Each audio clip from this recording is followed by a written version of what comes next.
नमस्कार विद्यार्थी मित्रांनो, मी राहुल पाटील आपल्या यूट्यूब चॅनल एज्युकेशन हबवर आपलं पुन्हा एकदा स्वागत करतो.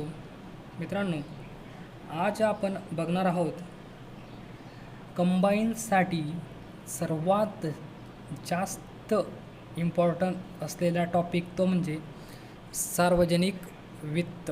मित्रांनो,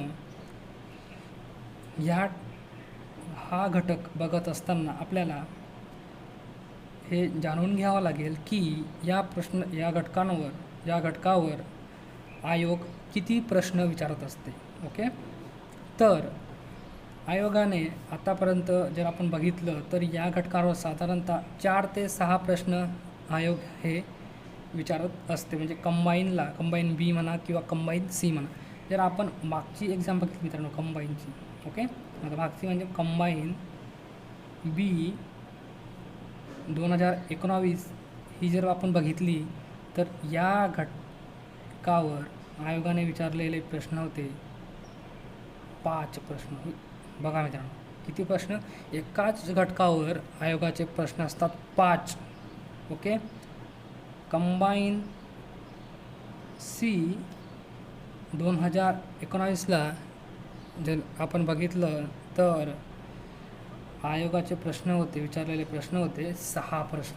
बघा मित्रांनो, 5 ते 6 प्रश्न फक्त सार्वजनिक वित्त या घटकावर असतात. तर हा टॉपिक आपल्यासाठी किती महत्त्वाचा आहे हे आपल्याला लक्षात आलंच असेल. ओके, तर आपण सार्वजनिक वित्त बघत असताना आधी आपण बघू की आयोग सार्वजनिक वित्तामध्ये कुठल्या टॉपिकवर, कुठल्या घटकांवर जास्त प्रश्न विचारत असते. ओके, तर आयोगाचा सिलेबस काय, प्रश्न कुठे विचारले जातात आणि आपण कोणते टॉपिक आपण त्यात कव्हर करणार आहोत ते आपण आज बघणार आहोत. तर सर्वात आधी आपण बघणार आहोत सार्वजनिक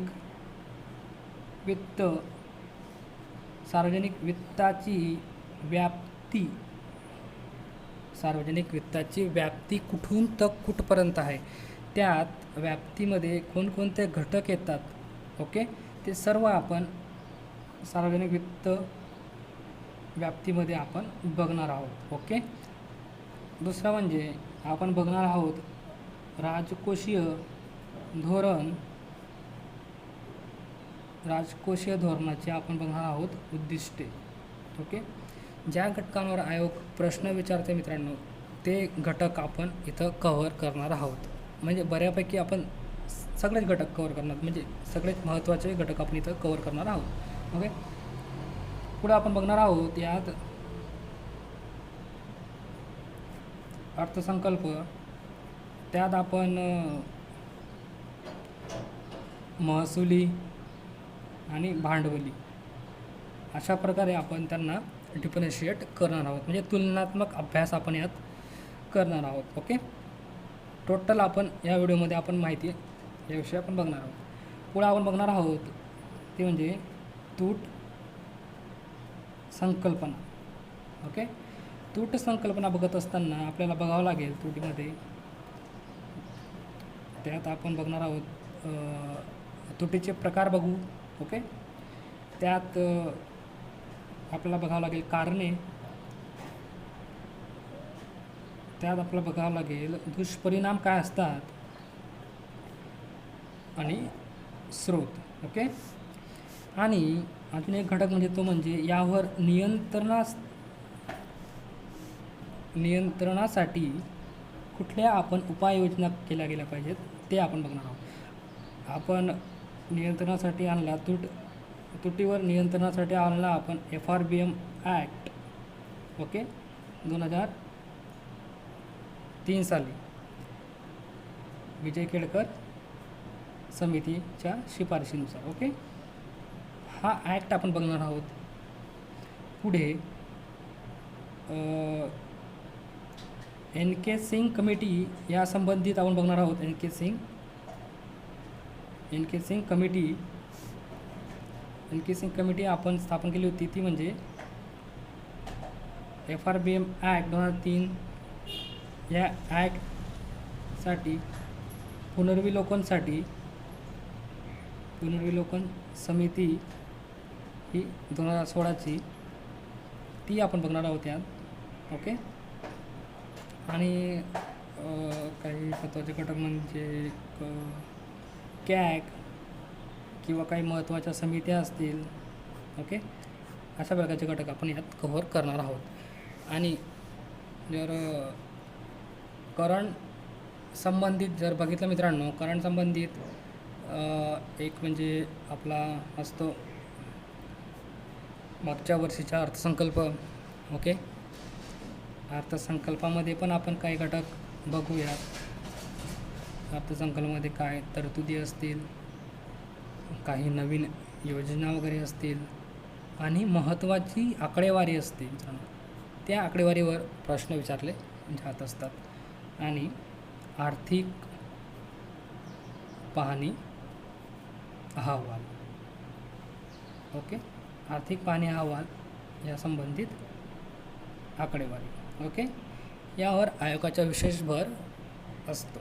मित्रांनो बघा, तुम्हाला मी सिलेबस इथं लिहून दिला आहे, तर तुम्हाला फोकस याच घटकांवर जास्त फोकस इथं करायचा आहे. बघून घ्या. सार्वजनिक वित्तमध्ये आपण बघणार व्याप्ती, राजकोषीय धोरणाची आपण उद्दिष्ट बघणार आहोत. अर्थसंकल्पामध्ये महसुली भांडवली एक तुलनात्मक आपण अभ्यास याचा करणार आहोत. तूट संकल्पनामध्ये जर बघितलं त्याचे प्रकार वगैरे, त्याचे प्रकार म्हणा, त्याची कारणे, दुष्परिणाम काय असतात, स्रोत काय असतात व त्यासाठी नियंत्रणासाठी आपण आणला FRBM ॲक्ट 2003चा विजय केळकर समिती शिफारशीनुसार आणि त्यातच पुनर्विलोकन समिती 2016ची NK सिंग कमिटी आणि त्यानंतर आपण कॅग समित्या वगैरे ह्याचा बघणार आहोत. करंटमध्ये जर बघितलं तर अर्थसंकल्प आणि आर्थिक पाहणी अहवाल या प्रकारे आपल्याला इथं बघावं लागेल. ओके. तर आपण आता सुरुवातीला बघू सार्वजनिक वित्ताची व्याप्ती. ओके. सार्वजनिक वित्ताची व्याप्ती. सार्वजनिक वित्ताची व्याप्ती कुठून तर कुठंपर्यंत आहे. ओके. व्याप्ती बघत असताना आपल्याला व्याप्तीमध्ये आपले येतात 5 घटक. पहिला म्हणजे उत्पन्न. उत्पन्नामध्ये महसुली उत्पन्न असतं. ओके. महसुली उत्पन्न आणि भांडवली उत्पन्न. ओके. दुसरा घटक येतो आपला खर्च. खर्चामध्ये पण असतात महसुली खर्च आणि भांडवली खर्च. मित्रांनो, हे महसुली उत्पन्न म्हणा, भांडवली उत्पन्न, महसुली खर्च, भांडवली खर्च हे आपण पुढं डिटेलमध्ये बघणारच आहोत. फक्त आपण इथं बघतो व्याप्ती, सार्वजनिक वित्ताची व्याप्ती कुठून तर कुठपर्यंत आहे. ओके. पहिला घटक बघितला उत्पन्न, दुसरा बघितला खर्च, तिसरा तो म्हणजे कर्ज. ओके. कर्जामध्ये 2 प्रकारचे कर्ज असतात. एक म्हणजे अंतर्गत व बाह्य. अंतर्गतमध्ये जर बघितलं मित्रांनो तर RBI कडून घेतलेले कर्ज, त्यात येते आपलं अतिरिक्त चलन निर्मिती. अतिरिक्त चलन निर्मिती. तिसरा घटक येतो तो म्हणजे स्थानिक स्वराज्य संस्थांकडून घेतलेले कर्ज. अजून आपल्याला सांगता येईल संचित निधी. ओके. अशा प्रकारचे काही घटक असतात ते येतात अंतर्गत कर्ज. अंतर्गत म्हणजे मित्रांनो देशांतर्गत जे कर्ज असतात ते कर्ज. ओके. आणि बाह्य कर्जामध्ये आपण देशाच्या बाहेरून जे कर्ज घेत असतो, जसं की IMF आणि वर्ल्ड बँक. IMF कडून, वर्ल्ड बँककडून जे काही आपण कर्ज घेत असतो ते असतात बाह्य कर्ज. ओके. आपल्याला कधी आयोग प्रश्न विचारत असते मित्रांनो की अंतर्गत कर्ज कुठली आणि बाह्य कर्ज कुठली. ओके. तर चौथा घटक येतो व्यवस्थापन. व्यवस्थापनात जर बघितलं आपण तर आपल्याला बघावं लागेल कॅग, CGA आणि महत्त्वाच्या समित्या. ओके, अशा प्रकारचे व्यवस्थापनात आपण 3 घटक बघू शकतो, कॅग, CGA आणि समित्या. ओके, शेवटचा घटक आहे मित्रांनो राजकोषीय धोरण. ओके, राजकोषीय धोरणाची उद्दिष्ट काय असतात? ओके, आपण ती इथं बघणार आहोत, राजकोषीय धोरणाची उद्दिष्ट वगैरे. ओके, काय असतं तर मित्रांनो, राजकोषीय धोरण हा एक भाग आहे सार्वजनिक वित्ताचा. सार्वजनिक वित्ताच्या व्याप्तीमधला एक भाग आहे राजकोषीय धोरण. तर विचार करा मित्रांनो की सार्वजनिक वित्त हा घटक किती मोठा असेल. ओके, तर राजकोषीय धोरणाचे आपण इथं बघणार आहोत उद्दिष्टे. उद्दिष्टामध्ये राजकोषीय धोरण हे महत्तम सामाजिक लाभ व रोजगार सिद्धांतांवर आधारित असलं पाहिजे. ओके, अशा प्रकारचे काही घटक असतील, उद्दिष्ट असतील, आपण ते इथं बघणार आहोत. ओके, राजकोषीय धोरण बघत असताना आपल्याला माहिती हवं की धोरणे हे किती प्रकारची असतात. जसं की एक असतं चलनविषयक, जे की RBI जारी करत असतं, आणि दुसरं म्हणजे राजकोषीय धोरण, ते म्हणजे केंद्र सरकार जारी करतं. मित्रांनो, माझा घसा थोडा खराब आहे. मी आत्ताच कोविडमधून रिकवर झालो आहे, तरी पण थोडासा घशात थोडा प्रॉब्लेम आहेच. तरी आपण ॲडजस्ट करून घ्याल अशी मी अपेक्षा करतो. ओके, तर आपण बघू धोरण. धोरण बघत असताना आपण एक तुलनात्मक अभ्यास करू मित्रांनो, फ्लो चार्ट आणि एक माइंड मॅपनुसार आपण हे सगळेच घटक आपण बघणार आहोत. ओके, तर पहिला आहे तो म्हणजे एक असतं चलनविषयक धोरण. त्यालाच आपण चलनविषयकलाच आपण काय म्हणतो मित्रांनो, मौद्रिक धोरण म्हणत असतो. ओके, आणि दुसरं असतं आपलं राजकोषीय धोरण. ओके मित्रांनो, आपण इथं राजकोषीय धोरणाचा अभ्यास करत आहोत मित्रांनो, चलनविषयक धोरणाचा नाही. तरी आपण इथं संबंध आला धोरणाचा, म्हणून धोरणे हे किती प्रकारची असतात, चलनविषयक धोरण आणि राजकोषीय धोरण. ओके, जेव्हा आपण RBI वगैरे बघू, ओके, तेव्हा आपण चलनविषयक धोरणाबाबत डिटेलमध्ये चर्चा करूच. ओके, तरी इथं शॉर्टमध्ये जर बघितलं तर चलनविषयक धोरण हे कोण जारी करत असतं? RBI जारी करते. ओके, कोण? RBI जारी करते. ओके, हे धोरण दर 2 महिन्यांनी, ओके, दोन महिन्यांनी RBI जारी करत असतं. ओके, आणि त्यात काही साधने असतात. साधनामध्ये असतात तुमची संख्यात्मक साधने आणि गुणात्मक साधने. मित्रांनो, जेव्हा आपण RBI बघू तेव्हा चलनविषयक धोरण काय असतं त्याबद्दल आपण डिटेल चर्चा तिथं करणारच आहोत. ओके, आपण आता बघतोय राजकोषीय धोरण. ओके, जर राजकोषीय धोरणाचा विचार केला तर हे केंद्र सरकार, ओके, कोण जारी करतं? केंद्र सरकार जारी करते मित्रांनो. चलनविषयक धोरण कोण जारी करतं? RBI. ओके,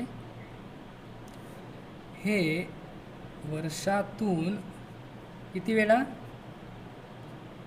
एक वेळा. ओके, वर्षातून एक वेळा राजकोषीय धोरण हे जारी करत असतं केंद्र सरकार. दर 2 महिन्यांनी जारी करत असतं चलनविषयक धोरण RBI. ओके, आणि राजकोषीय धोरणाची उद्दिष्टे जर बघायची म्हणली आपण तर पहिला उद्दिष्ट असतं सरकारचं. पहिलं उद्दिष्ट काय असतं मित्रांनो? महत्तम सामाजिक लाभ. महत्तम सामाजिक लाभ, जास्तीत जास्त समाजाचा लाभ हा राजकोषीय धोरणाची उद्दिष्ट असतं. ओके, दुसरं म्हणजे रोजगार निर्मिती. जास्तीत जास्त रोजगार निर्मिती कशी होईल हे राजकोषीय धोरणाचं उद्दिष्ट असतं. तिसरं सांगायचं म्हणलं तर पायाभूत सुविधांचा विकास. काय? पायाभूत सुविधांचा विकास केला जातो मित्रांनो. अजून काही सांगायचं म्हणलं तर गरिबी निर्मूलन. ओके, गरिबी निर्मूलन. अशा प्रकारे आपण उद्दिष्टे सांगू शकतो. राजकोषीय धोरणाची उद्दिष्टे काय असतात? सरकारला काय अपेक्षित असतं की महत्तम सामाजिक लाभ व्हायला पाहिजे, जास्तीत जास्त रोजगार निर्मिती, पायाभूत सुविधांचा विकास आणि गरिबी निर्मूलन. ओके ओके मित्रांनो, पुन्हा एकदा सांगतो मित्रांनो, राजकोषीय धोरणाची उद्दिष्टे असतात महत्तम सामाजिक लाभ, रोजगार निर्मिती जास्तीत जास्त, पायाभूत सुविधांचा विकास आणि गरिबी निर्मूलन. ही उद्दिष्टे असतात राजकोषीय धोरणाची. ओके, तर आपल्याला इथं आपण स्क्रीनशॉट वगैरे पण घेऊ शकतो मित्रांनो. राजकोषीय धोरणामध्ये आपल्याला 2 प्रकारची धोरणे बघायला मिळतात. ती म्हणजे एक म्हणजे संकुचित राजकोषीय धोरण आणि विस्तारित राजकोषीय धोरण. ओके, तर आपण शॉर्टमध्ये बघू की संकुचित राजकोषीय धोरण. पहिला म्हणजे संकुचित राजकोषीय धोरण. ओके, आणि दुसरा म्हणजे विस्तारित. ओके, विस्तारित राजकोषीय धोरण. एक डिवाइड करू आपल्याला व्यवस्थित.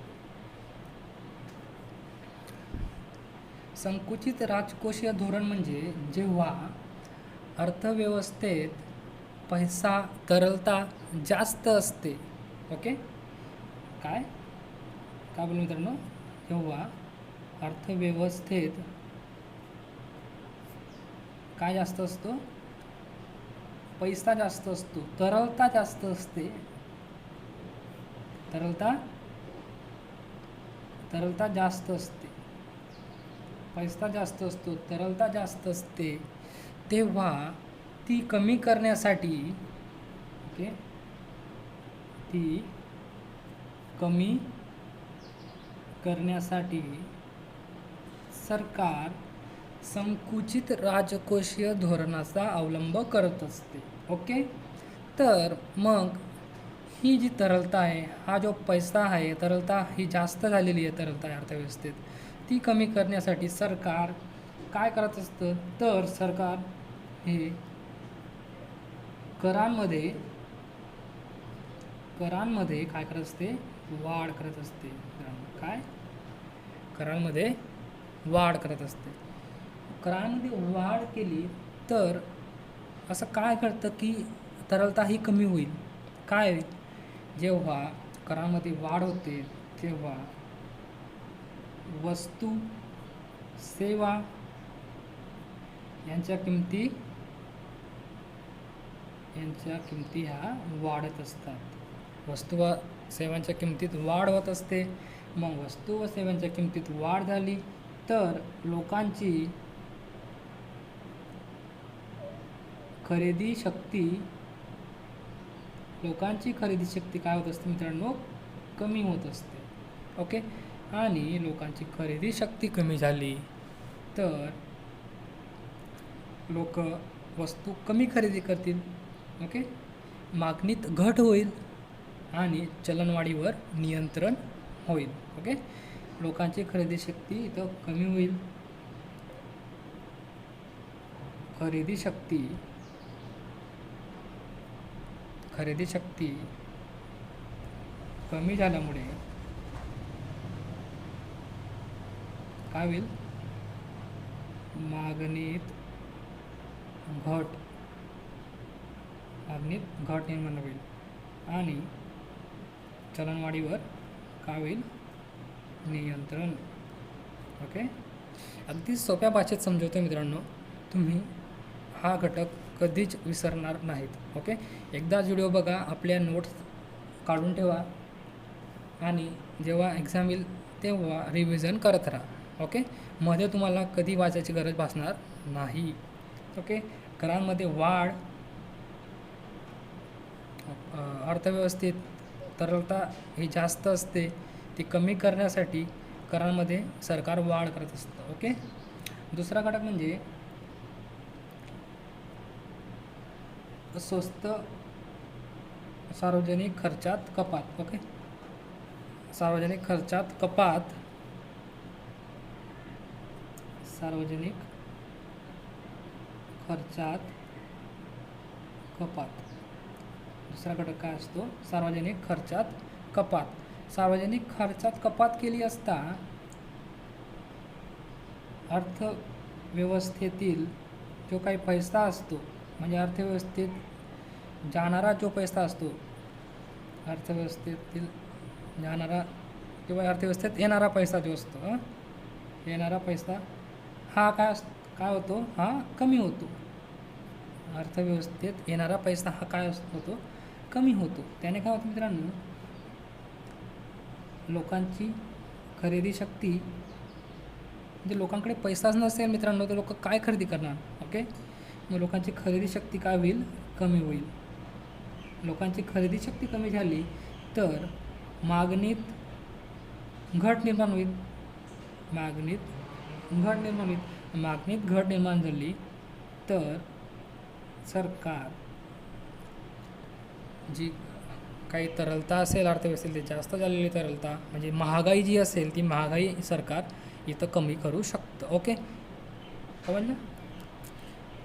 पहिला घटक बघितला आपण, करांमध्ये वाढ केली असता वस्तू व सेवांच्या किमती वाढतात, लोकांची खरेदी शक्ती कमी होते. खरेदी शक्ती कमी झाली असता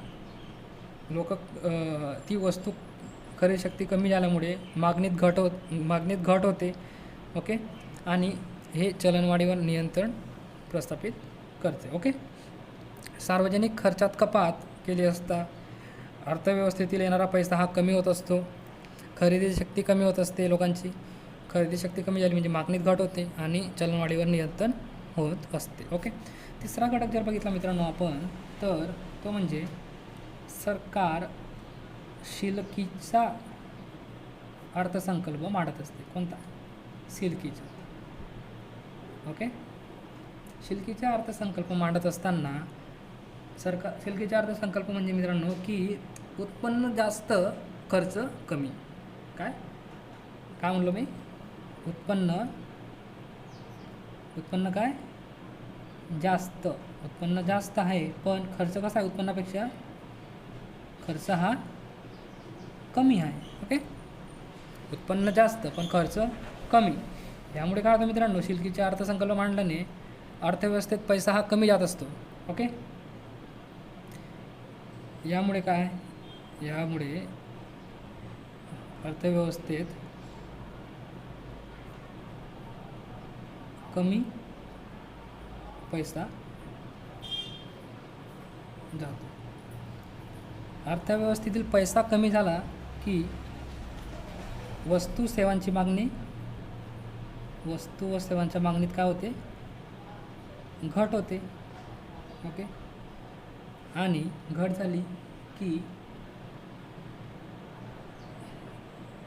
चलनवाढीवर नियंत्रण प्रस्थापित होतं. ओके. सोपं आहे मित्रांनो.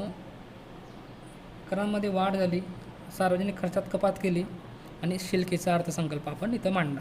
ओके. संकुचित राजकोषीय धोरण, जेव्हा अर्थव्यवस्थेत तरलता जास्त असते, महागाई असते, तेव्हा आपण हे संकुचित राजकोषीय धोरण सरकार हे संकुचित राजकोषीय धोरण हे आणत असतं. ओके. दुसरा म्हणजे विस्तारित राजकोषीय धोरण. विस्तारित राजकोषीय धोरण जे संकुचित राजकोषीय धोरणाच्या उलट, जेव्हा अर्थव्यवस्थेत मंदीची परिस्थिती मंदी असते, म्हणजेच अर्थव्यवस्थेतील पैसा, अर्थव्यवस्थेतील तरलता ही काय असते? कमी असते. तेव्हा सरकार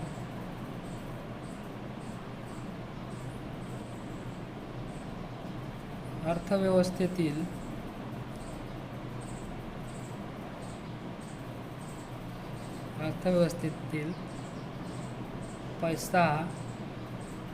पैशामध्ये वाढ कशी होईल हे बघत असतं, म्हणजे अर्थव्यवस्थेतील पैशामध्ये वाढ करत असतात. ओके, तर अर्थव्यवस्थेतील पैसा कसा वाढेल, तर तो म्हणजे इथं आपण करांमध्ये वाढ केली, इथं करांमध्ये घट, म्हणजे करांमध्ये घट केली जाते, म्हणजे कर कमी केले जातात. ओके, घट केली जाते किंवा म्हणजे कमी केले जातात. करांमध्ये घट केली असता, कमी केले असता. ओके, वस्तू व सेवा किमती काय होतील मित्रांनो, वस्तू व सेवांच्या किमती या काय होतील, कमी होतील. ओके, कर जर कमी केले तर वस्तू व सेवांच्या किमती कमी होतील, आणि कमी झालं तर लोक जास्तीत जास्त त्या वस्तू खरेदी करतील. म्हणजे खरेदी शक्ती काय करेल, खरेदी शक्तीमध्ये वाढ निर्माण होईल. आणि खरेदी शक्ती वाढली मित्रांनो तर मागणी वाढेल, वस्तू व सेवांची मागणी वाढेल ना, मागणीत काय होईल, वाढ होईल. आणि मागणीत वाढ झाली तर बाजारातील तरलताही वाढेल. ओके, तरलता ही काय होईल, बाजारातील तरलता वाढ होईल. तरलता म्हणजे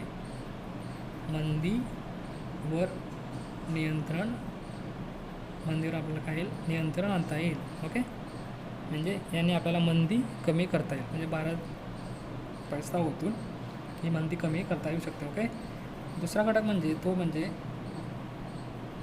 सार्वजनिक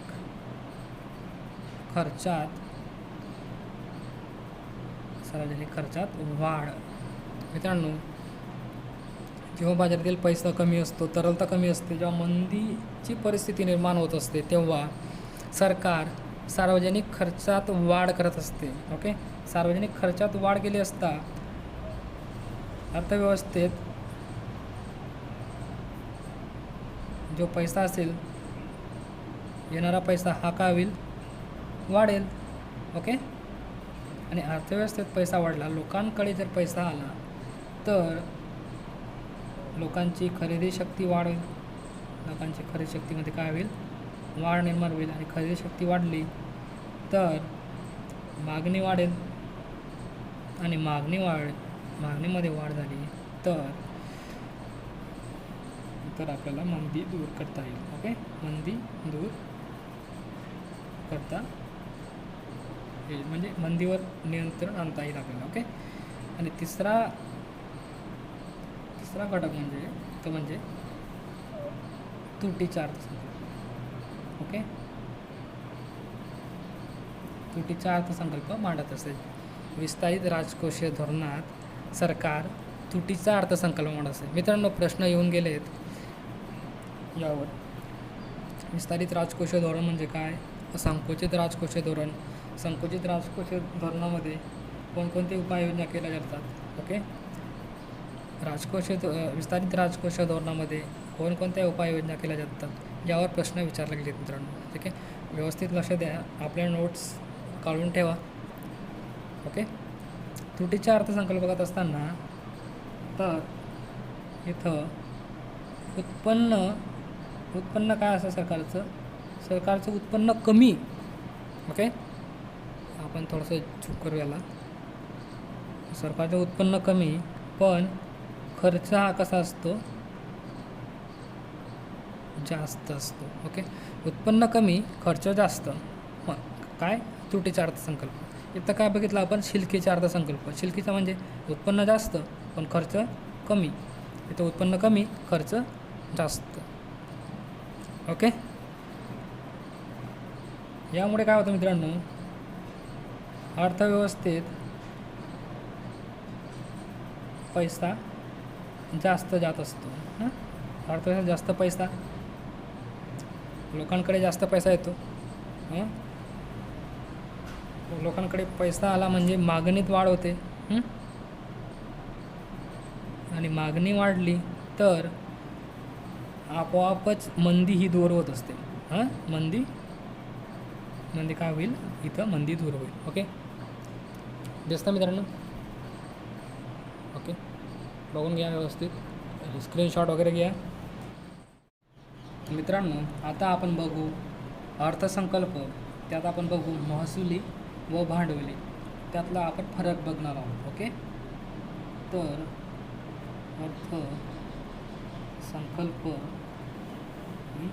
अर्थसंकल्पामध्ये आपण फरक बघणार आहोत महसुली व भांडवली. ओके, तर थोडासा आपल्याला हेडलाईट करू वाटल्यास अर्थसंकल्पामध्ये महसुली व भांडवली. ओके मित्रांनो, महसुलीमध्ये जर बघायचं म्हणलं तर इथं उद्दिष्टे हे अल्पकालीन असतात, एका वर्षाच्या आतील उद्दिष्ट असतात. ओके, उद्दिष्ट कशी असतात? अल्पकालीन असतात, एका वर्षाच्या आतील असतं. ओके, जर भांडवलीमध्ये बघितलं तर ते हे लॉंग टर्म असतात, दीर्घकालीन असतात, एका वर्षापेक्षा जास्त. ठीक आहे, तर महसुलीमध्ये तुमचं येतं, महसुली उत्पन्न, त्याला आपण जमा देखील म्हणत असतो. महसुली जमा आणि महसुली खर्च. ओके, जमा आणि खर्च, उत्पन्न खर्च. ओके मित्रांनो, महसुली उत्पन्न हे सरकारचं उत्पन्न असतं, ते सरकारला परत करावं लागत नाही. ओके, ते सरकारच्या उत्पन्नात वाढ करत असते, सरकारच्या जिंदगीत वाढ करत असते. कुठलं? महसुली उत्पन्न. ओके, तर महसुली उत्पन्न हे आपण इकडे लिहू वाटल्यास थोडं शॉर्टमध्ये, सरकारला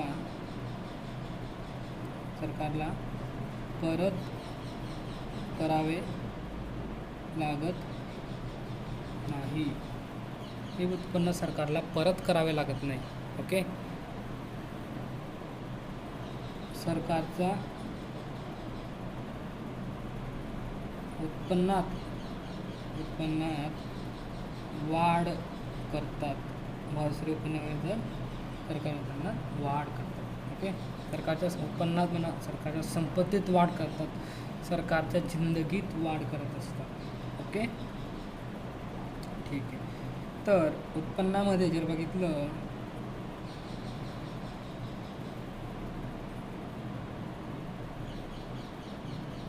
कर आणि परेत्तर, म्हणजे टॅक्स आणि नॉन टॅक्स असे दोन प्रकारचे उत्पन्न असतात महसुली उत्पन्नामध्ये. तर करमध्ये आपण बघितलं तर प्रत्यक्ष कर आणि दुसरा म्हणजे अप्रत्यक्ष टॅक्स. नॉन टॅक्समध्ये डायरेक्ट टॅक्सेस असतात कर आणि इनडायरेक्ट टॅक्सेस असतात. प्रत्यक्षमध्ये आपल्याला माहीतच आहे, तो म्हणजे कंपनी कर, वैयक्तिक आयकर. ओके, अप्रत्यक्षमध्ये जर बघायचं म्हणलं तर GST.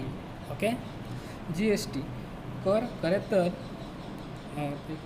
परत आपण त्याला हॅडबॅक करू वाटलं कर. ओके, दिसत आहे? दिसत नाही.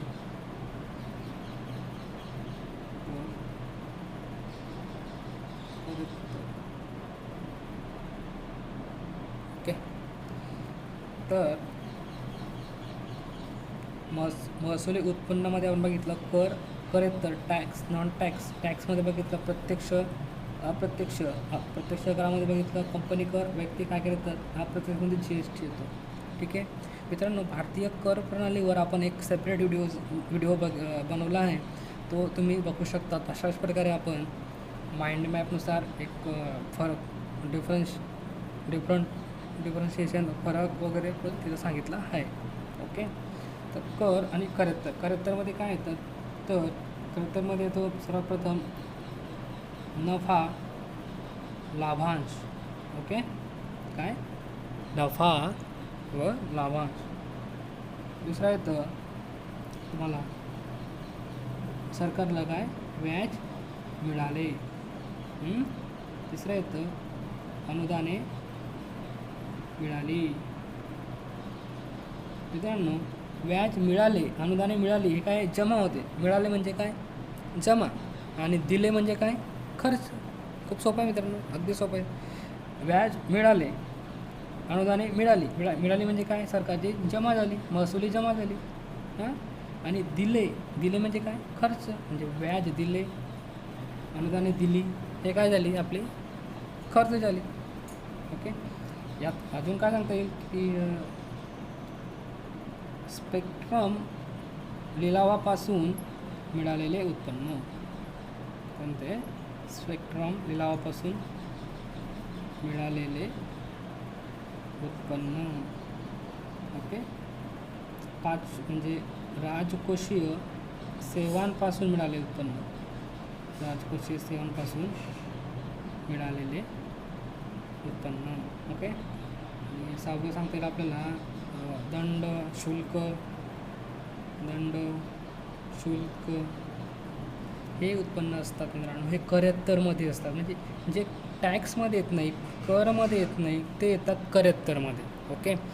तर मित्रांनो प्रश्न विचारतात मित्रांनो इथं की करेत्तरमध्ये कोणकोणते घटक येत असतात, कोणते उत्पन्न येत असतात. ओके. अशा प्रकारे आपण सांगू शकतो. दुसरं आहे आपला उत्पन्न झाला. आता बघू आपण खर्च. महसुली खर्चामध्ये 2 प्रकारचे खर्च येत असतात. ते म्हणजे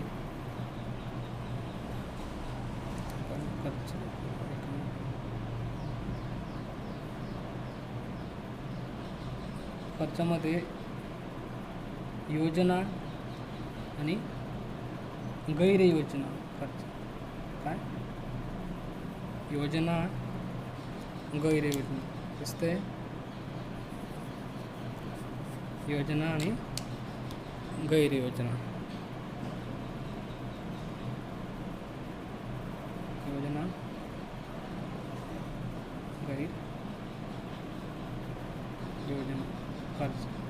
मित्रांनो, योजना आणि गैरयोजना हा जो फरक आहे, हे जे डिफरन्शिएशन योजना आणि गैरयोजना, हे आता आपण बंद केलं आहे, म्हणजे रद्द केलं आहे. ओके. 2017-18 या अर्थसंकल्पापासून 2017-18 या अर्थसंकल्पापासून हे काय केलं आपण रद्द केलं आहे. हा जो फरक आहे योजना खर्च गैरयोजना खर्च हे रद्द केलं आहे. आता कॉमनली आपण कन्सिडर करत असतो, कॉमनली आपण ते घेत असतो खर्च, म्हणजे एकत्रित घेत असतो. ओके. तर योजना आणि गैरयोजना बघायचं म्हणलं तर 1987 पासून याची सुरुवात झाली. किती 1987 पासून सुरुवात. 2010 रंगराजन समितीने याची शिफारस केली होती. ते इथं जागा नाही मित्रांनो, तरी आपण बऱ्यापैकी घटक कव्हर करण्याचा प्रयत्न करत आहोत. ओके. तुम्ही व्यवस्थित लिहून घ्या आपल्या नोटबुकमध्ये. ओके. तर योजना आणि गैरयोजना, तरी आपण योजना आणि गैरयोजना बघू. ओके. तुम्हाला लक्षात येईल की योजना काय असते आणि गैरयोजना खर्च कोणते असतात. योजनेच्या देखभालीवर जे खर्च केले जातात, म्हणजे एका वर्षाच्या आतील जे खर्च असतात ते महसुली खर्च असतात मित्रांनो. ओके. योजनेच्या देखभालीवरील खर्च. योजनेच्या देखभालीवरील खर्च कोणत्या योजनेचे, आणि योजनेच्या निर्मितीवरील खर्च जे असतात ते असतात भांडवली खर्च. ओके. फरक समजून घ्या. हा जो खर्च आहे हे 2 प्रकारचे खर्च असतात योजनामध्ये. दोघं असतात, महसुली पण असतात आणि भांडवली पण असतात. म्हणजे महसुली खर्चामध्ये जर योजना खर्च बघितला तर योजनेच्या देखभालीवर करण्यात आलेला खर्च तो असतो आपला महसुली खर्च. आणि भांडवली खर्च म्हणजे काय, योजनेच्या निर्मितीवरील खर्च, म्हणजे नवीन योजनांची निर्मिती करणे हा झाला भांडवली खर्च. ओके. तर सरकार महसुली खर्च हा कमी करण्याचा प्रयत्न करत असते आणि भांडवली खर्च हा वाढवण्याचा प्रयत्न करत असते. ओके. जसं की इथं बघायला आपण महसुली उत्पन्न हे सरकारचं उत्पन्न असतं, सरकारला ते परत करावे लागत नाही, म्हणून सरकार जास्तीत जास्त महसुली उत्पन्न कसं वाढेल याकडे लक्ष देत असतं. ओके. महसुली उत्पन्न जास्त पाहिजे आणि आपला भांडवली खर्च हा जास्त पाहिजे. ओके. तर आपण काय बघत होतो, योजना आणि गैरयोजना. योजना बघितली आपण, आता बघू गैरयोजना. ओके. गैरयोजनामध्ये काय येतात की गैरयोजना खर्चामध्ये व्याज दिले. ओके. 2 अनुदाने दिली. इथं आपण बघितलं मित्रांनो, महसुली उत्पन्नामध्ये जमामध्ये काय झालं, जमा झाली. व्याज मिळाले म्हणजे आपली जमा झाली, सरकारी जमा झाली. अनुदाने मिळाले, जमा झाली. व्याज दिले, अनुदाने दिली, म्हणजे काय खर्च झाला आपला. सोपं आहे की नाही. हां, व्याज दिले, अनुदाने दिली. ओके. कर्मचाऱ्यांचे वेतन भत्ते हे काय येतात, महसुली खर्चामध्ये येतात. कर्मचाऱ्यांचे वेतन भत्ते. ओके. म्हणजे महसुली खर्चामध्ये जे दैनंदिन खर्च असतात, एका वर्षाच्या आतील जे खर्च असतात, ओके, ते खर्च येत असतात गैरयोजनेमध्ये. आणि एका वर्षापेक्षा जास्त विकासात्मक खर्च जे असतात ते असतात भांडवलीमध्ये. ओके. पुढं आपण भांडवली पण बघणार आहोत. ओके. अजून काही एक्झाम्पल बघायचं म्हणलं तर संरक्षणावरील महसुली खर्च. ओके. संरक्षणावरील महसुली खर्च असतात. संरक्षणात जे एका वर्षाच्या आतील जे खर्च असतात ते महसुली खर्चामध्ये येत असतात. म्हणजे शिपायांचे वेतन भत्ते वगैरे देणे किंवा रंग वगैरे देणे, हां, त्याचे खर्च असतात हे संरक्षणातील महसुली खर्च. ओके. काही संरक्षणात काही भांडवली खर्च पण असतात, किंवा आपण नवीन रणगाडे घेतले, नवीन राफेल विमाने घेतली, म्हणजे लाँग टर्मसाठी. ओके. ते भांडवलीमध्ये जातात, ते पण आपण बघू. ओके. अजून जर बघायचं म्हटलं तर शेतकरी कर्जमाफी. ओके. शेतकऱ्यांना कर्जमाफी हा महसुली खर्च आहे मित्रांनो. ओके. शेतकरी म्हणजे आपला महसुली खर्च हा आपला जास्त नको. ओके. महसुली खर्च आपला भांडवली खर्च जास्त पाहिजे सरकारचा. हां, महसुली खर्च जास्त नाही तर भांडवली खर्च जास्त पाहिजे, विकासात्मक खर्च जास्त पाहिजे, पायाभूत सुविधांची निर्मिती व्हायला पाहिजे, बेरोजगारी निर्मूलन व्हायला पाहिजे, म्हणजे आपला भांडवली खर्च हा जास्त पाहिजे आणि महसुली उत्पन्न हे जास्त पाहिजे सरकारचं. भांडवली उत्पन्न जास्त न असता आपलं महसुली उत्पन्न हे जास्त पाहिजे. ओके. अजून जर बघायचं म्हटलं तर कार्यालयीन प्रशासनावरील खर्च, हे जे सर्व काही जे खर्च आहेत हे खर्च हे महसुली खर्चामध्ये येत असतात. ओके. आता योजना आणि गैरयोजना असं काही भाग नाहीच आहे, आता फरक नाहीच आहे, तर तुम्ही एकत्रित याला कन्सिडर करू शकता, म्हणजे महसुली खर्चामध्ये एकत्रित पूर्णपणे कन्सिडर करू शकता. ओके. आता आपण बघू भांडवली. हां, भांडवलीमध्ये जर बघितलं तर भांडवली जमा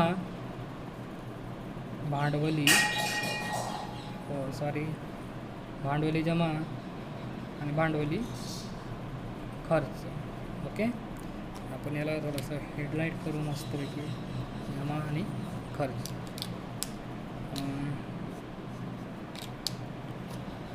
मित्रांनो, भांडवली जमा म्हणजे जमा म्हणा किंवा भांडवली उत्पन्न म्हणा. ओके. जमामध्ये हे कर्ज असतात, सरकारने घेतलेली कर्ज असतात. ओके. तूट भरून काढण्यासाठी काही सरकार कर्ज घेत असते, किंवा सरकारला जर एक्स्ट्रा जर पैसा उभारायचा असेल तर सरकार हे कर्ज वगैरे घेत असते. यात जर बघितलं आपण तर पहिला येतो निव्वळ कर्ज उभारणी. कर्ज उभारणी. दुसरं जर बघितलं आपण तर जनतेकडून कर्ज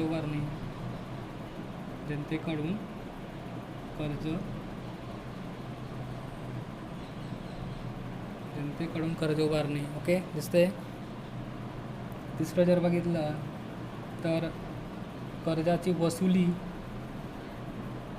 ओके, म्हणजे बऱ्यापैकी जे कर्ज आले म्हणजे काय आली, भांडवली जमा आली. ओके, हे आपल्या लक्षात येऊन जाईल. जर एक्झाममध्ये जर बघितलं तर भांडवली जमा म्हणजे कोणकोणते येतात तर सगळेच कर्ज येत असतात. ओके, कर्ज, निव्वळ कर्ज, जनतेकडून कर्ज उभारणी. आणि चौथं म्हणजे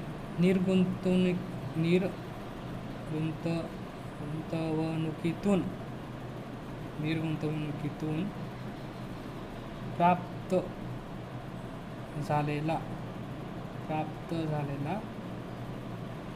नफा. निर्गुंतवणुकीतून प्राप्त झालेला नफा म्हणजे ही असते आपली भांडवली जमा. निर्गुंतवणूक म्हणजे काय मित्रांनो, सरकारी कंपन्यांचे काही शेअर्स विकून पैसा उभारत असते, पैशांची उभारणी करत असते, ती असते आपली भांडवली जमा. ओके मित्रांनो, इथं आपण बघितलं महसुली जमा ही सरकारला परत करावी लागत नाही. सरकारच्या उत्पन्नात ती काय करत असते, वाढ करत असते, जिंदगीत वाढ करत असते. म्हणजे महसुली उत्पन्न हे सरकार वाढवण्याचा प्रयत्न करत असते. ओके, आणि भांडवली जमा जी असते मित्रांनो, हे कर्ज असतात, हे परत करावे लागत असतात. म्हणून हे जेवढे कमी होत असतील तेवढे कमी करण्याचा सरकार प्रयत्न करत असते. म्हणजे भांडवली जमा ही कमी करण्याचा प्रयत्न करत असते आणि महसुली जमा ही वाढवण्याचा प्रयत्न सरकार करत असते. त्याच प्रकारे मित्रांनो, महसुली खर्च हे दैनंदिन खर्च असतात सरकारचे, यातनं सरकारला काही बेनिफिट नसतो. ओके, तर हे खर्च सरकार कमी करण्याचा प्रयत्न करत असते. म्हणजे सरकारला हे खर्च कमी करावे लागतात.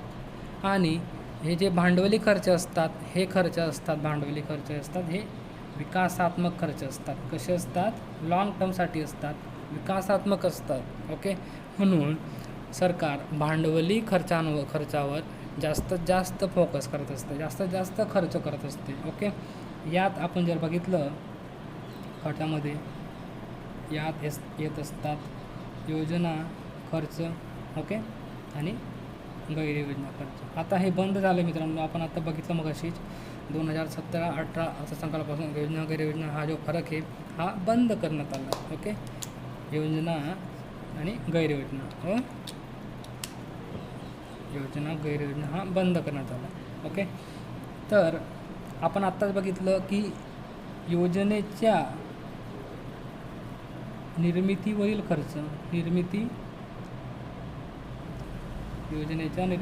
खर्च जे असतात ते असतात भांडवली खर्चामधील योजना खर्चामध्ये. आणि आता आपण इथं बघितलं होतं महसुली खर्चामध्ये योजनेच्या देखभालीवरील जे खर्च असतात ते असतात महसुली खर्च.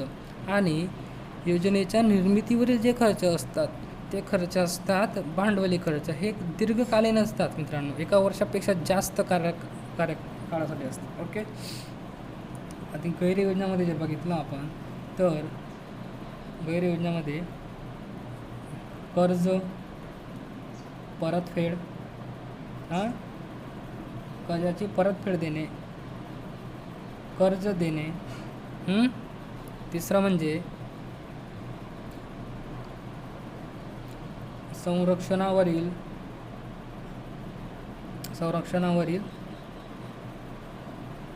भांडवली खर्च. संरक्षणात जर बघितलं मित्रांनो आपण, महसुली खर्च पण संरक्षणात असतात, महसुली खर्च पण असतात. आणि भांडवलीमध्ये संरक्षणावरील भांडवली खर्च पण असतात. आपण बघितलं की जर आपण राफेल विमाने वगैरे घेतली त्यांच्या देखभालीसाठीचे काही खर्च येत असेल तो महसुली खर्च असेल, किंवा शिपायांचे पगार वगैरे पगार भत्ते असतील ते संरक्षणावरील महसुली खर्चात येतील. ओके. आणि जर आपण नवीन रणगाडे घेतले, राफेल विमाने घेतली, लाँग टर्मसाठी इन्व्हेस्टमेंट केली, तर ते येतात संरक्षणावरील भांडवली खर्चात. ओके. चौथा आपला आहे उद्योगधंद्यांवरील खर्च. नवीन उद्योगधंद्यांची निर्मिती करणे, पायाभूत सुविधांची निर्मिती. ओके. हे जे खर्च असतात, विकासात्मक खर्च असतात, हे असतात आपले भांडवली खर्च. म्हणजे मित्रांनो, भांडवली खर्च हा विकासात्मक खर्च आहे. ओके, बरं की नाही. अशा प्रकारे आपण याला सांगू शकतो. ओके. विकासात्मक खर्च हा उत्पादक स्वरूपाचा खर्च पण म्हणतात त्याला. उत्पादक प्रश्न विचारले गेले आहेत मित्रांनो. विकासात्मक खर्च, उत्पादक खर्च कुठला आहे. आणि आपल्याला महसुली खर्चाला आपल्याला म्हणता येईल अनुत्पादक खर्च आहेत. कोणते खर्च? महसुली खर्च. आणि भांडवली खर्च कसे आहेत? तर ते विकासात्मक आहेत, उत्पादक खर्च आहेत. ठीक आहे मित्रांनो. परत एकदा सांगतो मित्रांनो, आणि आपण इथंच थांबू वाटल्यास परत एकदा सांगून. ओके. व्हिडिओ खूप लांबत चालला आहे. तर आपण बघितलं अर्थसंकल्पामध्ये महसुली आणि भांडवली. मित्रांनो, एक गोष्ट नमूद करावीशी वाटते, ती म्हणजे अर्थसंकल्प हा शब्द घटनेत नमूद नाही. ओके. कलम 112 जर बघितलं आपण, आर्टिकल 112 तर वार्षिक वित्तीय विवरणपत्र हा शब्द नमूद आहे 112.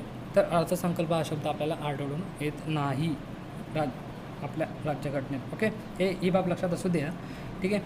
तर महसुली आणि भांडवली. महसुली म्हणजे काय? अल्पकालीन उद्दिष्ट असतात, एका वर्षाच्या आतील असतात. दीर्घकालीन उद्दिष्टे असतात, एका वर्षापेक्षा जास्त कालावधीसाठीचे उद्दिष्ट असतात. ओके. महसुलीमध्ये जर बघितलं आपण उत्पन्न, महसुली उत्पन्न, महसुली जमा बघितली, आणि महसुली खर्च बघितला. महसुली उत्पन्नामध्ये जर बघायचं म्हणलं करेत्तर. ओके. महसुली उत्पन्न हे सरकारला परत करावे लागत नाही, ते सरकारचं उत्पन्न असतं. सरकारच्या उत्पन्नात वाढ करत असतं, सरकारच्या जिंदगीत वाढ करत असतं. ते म्हणजे कुठलं? महसुली उत्पन्न. महसुली उत्पन्नामध्ये करेत्तर, टॅक्स, नॉन टॅक्स. टॅक्समध्ये बघितलं प्रत्यक्ष अप्रत्यक्ष कर असतात. करेत्तरमध्ये बघितलं तर कर सोडून जे असतात ते करेत्तर उत्पन्न. नफा, लाभांश, व्याज मिळाले, अनुदाने मिळाली, स्पेक्ट्रम लिलावापासून मिळालेले उत्पन्न, राजकोषीय सेवांपासून मिळालेले उत्पन्न, दंड, शुल्क आकारणे, अशा प्रकारचे जे उत्पन्न असतात ते करेत्तरमध्ये येत असतात. ओके. नंतर येतो महसुली खर्च. महसुली खर्च हा जो असतो मित्रांनो, हा अनुत्पादक स्वरूपाचा असतो. उत्पादक नाही तर अनुत्पादक असतो. म्हणून सरकार हा खर्च कमी करण्यासाठी प्रयत्न करत असते. ओके. त्यात आपण बघितलं योजना, गैरयोजना. योजना आणि गैरयोजना हा घटक आता बंद झाला आहे. 1987 सुरू झाला होता. 2010 रंगराजन समितीने शिफारस केली होती की बंद करा म्हणून. बंद करा. तर 2017-18 तो बंद करण्यात आला आहे. ओके. तरी आपण बघू, योजनेच्या देखभालीवरील जो खर्च असतो तो महसुली खर्चामध्ये येतो. ओके. गैरयोजनामध्ये व्याज दिले, अनुदाने दिली, कर्मचाऱ्यांचे वेतन भत्ते, संरक्षणावरील महसुली खर्च, शेतकऱ्यांची कर्जमाफी दिली, कार्यालयीन प्रशासनावरील खर्च जे असतो मित्रांनो, हा गैरयोजना खर्च आपला असतो. ओके. हा अनुत्पादक स्वरूपाचा खर्च मित्रांनो, महसुली खर्च. ओके. तर दुसरा म्हणजे भांडवली जमा, भांडवली खर्च. भांडवली जमा ही एक प्रकारे सरकारवरील कर्ज असतात मित्रांनो. तर भांडवली जमा ही सरकार कमी करण्याचा प्रयत्न करत असते, आणि महसुली जमा ही वाढविण्याचा प्रयत्न करत असते. ओके. यात जर बघितलं आपण कर्ज उभारणी, जनतेकडून कर्ज उभारणी, कर्जाची वसुली, गुंतवणुकीतून प्राप्त झालेला नफा, अशा प्रकारचे असतात हे भांडवली जमामध्ये येत असतात. ओके. आणि भांडवली खर्चामध्ये हा जो खर्च असतो हा उत्पादक स्वरूपाचा खर्च असतो, विकासात्मक असतो. तर विचारतात आपल्या मित्रांनो एक्झाममध्ये, विकासात्मक खर्च कोणते. ओके. तर हा चार्ट व्यवस्थित बघा आणि अशा प्रकारे स्टडी आपण करा. ओके. यात योजना गैरयोजना असतात.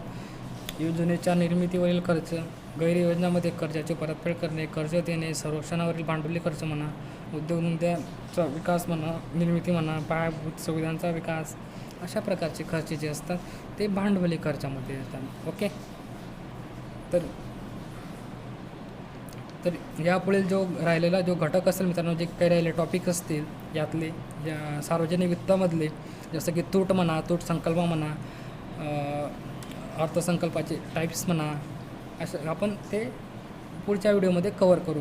किंवा करंट म्हणा, FRB ॲक्ट म्हणा. ओके. ते पुढच्या व्हिडिओमध्ये आपण कवर करूच. आणि व्हिडिओ आवडला असेल मित्रांनो तर लाईक करा, शेअर करा, सबस्क्राईब करा. ओके. तर चला मित्रांनो, भेटू पुढच्या व्हिडिओमध्ये. ओके. थँक्यू.